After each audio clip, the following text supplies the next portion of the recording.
আজকের ডাকসু নির্বাচনের মাধ্যমে জুলাই বিজয় হয়েছে, শহীদদের আকাঙ্ক্ষা বিজয় হয়েছে। আমরা শিক্ষার্থীদের স্বতঃস্ফূর্ত রেসপন্স দেখতে পাচ্ছি। এখন পর্যন্ত দুটি কেন্দ্রে গিয়েছি, সেখানে শিক্ষার্থীরা স্বতঃস্ফূর্তভাবে আসছে।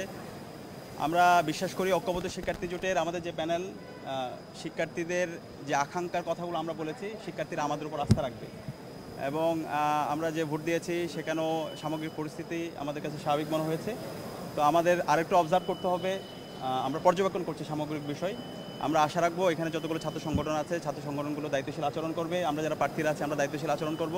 পাশাপাশি বিশ্ববিদ্যালয়ের প্রশাসনও সেখানে দায়িত্বশীল আচরণ করবে। একই সাথে কয়েকটি জায়গায় আমরা ব্যর্থ দেখতে পেয়েছি। আমরা এখানে আসার পরে দেখতে পেয়েছি একটি ছাত্র সংগঠন তারা লিফলেট বিতরণ করছে, যেটা 100 মিটারের মধ্যে নিষিদ্ধ, আচরণবিধির মধ্যে বলা আছে। এবং ডেস্ক বসিয়েছে। যখন আমরা গতকালকে যোগাযোগ করেছিলাম বলা হয়েছিল কোনো ধরনের ডেস্ক বসানো যাবে না, কিন্তু দেখতে পেয়েছি এখানে ডেস্ক বসানো হয়েছে এবং ভোটারদের মধ্যে স্লিপ দেওয়া হচ্ছে। তো সেটা সম্পূর্ণ আচরণবিধির ব্যর্থ হয়েছে। তো আমরা বিশ্ববিদ্যালয় প্রশাসন, নির্বাচন কমিশনকে অনুরোধ করব এই ধরনের আচরণবিধি যারা ব্যর্থ ঘটাচ্ছে তাদের বিরুদ্ধে যেন ব্যবস্থা গ্রহণ করি। একই সাথে ভোটারদের উদ্দেশ্য অনুরোধ করব, বিশ্ববিদ্যালয়ের সকল শিক্ষার্থী ছাত্রছাত্রী ভাই বোনদেরকে অনুরোধ করব, আপনারা কেন্দ্রে আসেন, আপনাদের পছন্দের প্রার্থীকে ভোট দেন। আমরা সবাই একসাথে কাজ করতে চাই। আমাদের মূল উদ্দেশ্য হচ্ছে স্বপ্নের ক্যাম্পাস বিনির্মাণ করতে চাই। তো সেই স্বপ্নের ক্যাম্পাসের যারা সহযাত্রী হবে, পথযাত্রী হবে, কম্পিটেন্ট সম্পন্ন, লিডারশিপ সম্পন্ন নেতৃত্বকে আপনারা বাছাই করেন।